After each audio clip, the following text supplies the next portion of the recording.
नमस्कार. विवाहबंधन भाग 34. आदित्य आणि अनया सकाळची कोवळी ऊन खिडकीतून आत येत होती. अनया नेहमीप्रमाणे लवकर उठली होती, पण आज तिच्या मनात वेगळीच अस्वस्थता होती. काल रात्री आदित्य आणि तिच्यात झालेले चर्चेचे शब्द अजूनही तिच्या मनात घोळत होते. शब्द जरी शांत होते तरी त्यामागची वेदना खोल होती. अनया आरशासमोर उभी राहिली. गळ्यातील मंगळसूत्राकडे पाहताना तिच्या डोळ्यात नकळत पाणी जळले. हे बंधन खरंच इतकं नाजूक असतं का?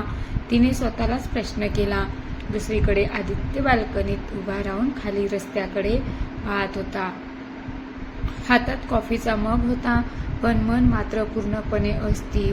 अनयाला दुखवायचं नव्हतं, पण स्वतःच्या भावना सतत गिळत राहणं त्यालाही शक्य नव्हतं. आपण एकमेकांशी बोलायला हवं, तो स्वतःशीच पुटपुटला. त्यानंतर गेल्या काही दिवसात दोघांमध्ये अंतर वाढत चालत होतं. हे अंतर शारीरिक नव्हतं तर भावनिक होतं, आणि ते सर्वात धोकादायक असतं. अनया आदित्यच्या बदललेल्या वागण्याने दुखावली होती. आदित्य बदलत चालला होता, तर आदित्यला वाटत होतं की अनया त्याला समजून घेत नाही. अनया स्वयंपाकघरात चहा करत होती. आदित्य हळूच तिथे आला. दोघांमध्ये क्षणभर शांतता पसरली. अनया आदित्यने हाक मारली. तिने नजरेला नजर न देता उत्तर दिलं. आपण बोलूया का? त्याचा आवाज संयमी होता, पण आतून अस्वस्थ होता. अनया काही क्षण थांबली, मग ती खुर्चीवर बसली. बोल, ती म्हणाली, पण तिच्या आवाजात थकवा स्पष्ट जाणवत होता. न बोललेल्या भावना. मला असं वाटतंय की आपण एकमेकांपासून दूर जातोय का? आदित्यने थेट विषयाला हात घातला. दूर आपण नाही आत आदित्य. आपण आधीच दूर आहोत. हे ऐकून आदित्य हादरला.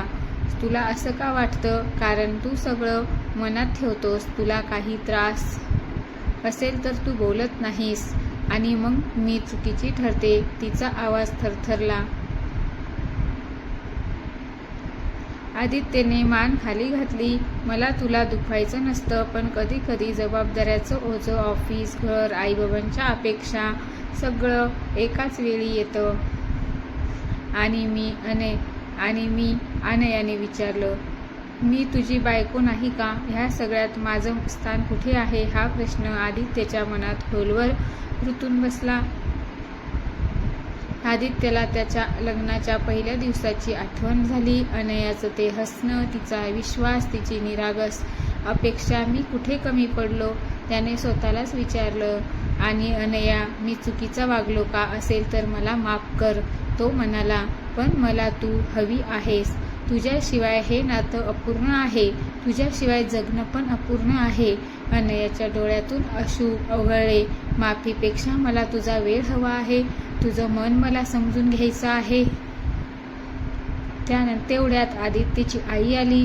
सुमित्राबाई आत आल्या. वातावरणातील ताणलेली शांतता त्यांच्या लक्षात आली. आणि काय झालं रे? त्यांनी प्रेमाने विचारलं. अनयाने पटकन डोळे पुसले. आदित्य काही बोलणार तेवढ्यात सुमित्रा ताईंनी हात उचलला. मला काही सांगायची आहे. गरज नाही. नात्यात वाद होतात, पण संवाद बंद झाला की नातं तुटायला लागतं. त्या अनयाजवळ बसल्या. आणि सुनबाई, आदित्य थोडा अंतर्मुख आहे, पण त्याचं मन वाईट नाही. मग त्या आदित्यकडे वळल्या. आणि तू बायको म्हणजे जबाबदारी नाही तर आधार असतो, तो स्वीकारायला शिक. आईचे शब्द दोघांनीही मनाला भिडले. त्या दिवशी संध्याकाळी आदित्य आणि अनया बाहेर फिरायला गेले. फार काही बोलणं झालं नाही, पण एकत्र चालण्यातही संवाद असतो हे दोघांनाही जाणवलं. आपण पुन्हा एकदा प्रयत्न करूया?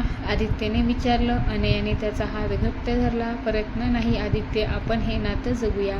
आदित्य हसला. त्या हसण्यात अपराधभावही होता आणि आशाही. विवाहबंधनाचा अर्थ विवाह म्हणजे फक्त एकत्र राहणं नाही, तर एकमेकांच्या अपूर्णतेला स्वीकारणं असतं.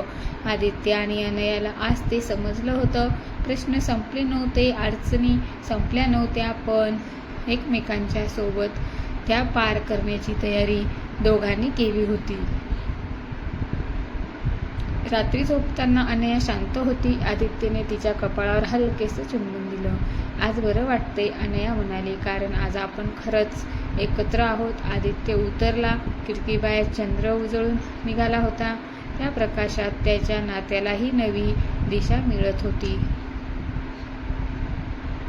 जर तुम्हाला कथा आवडली असेल तर लाईक, शेअर, सबस्क्राईब करा. धन्यवाद. कंटिन्यू भाग 35 नक्की बघा.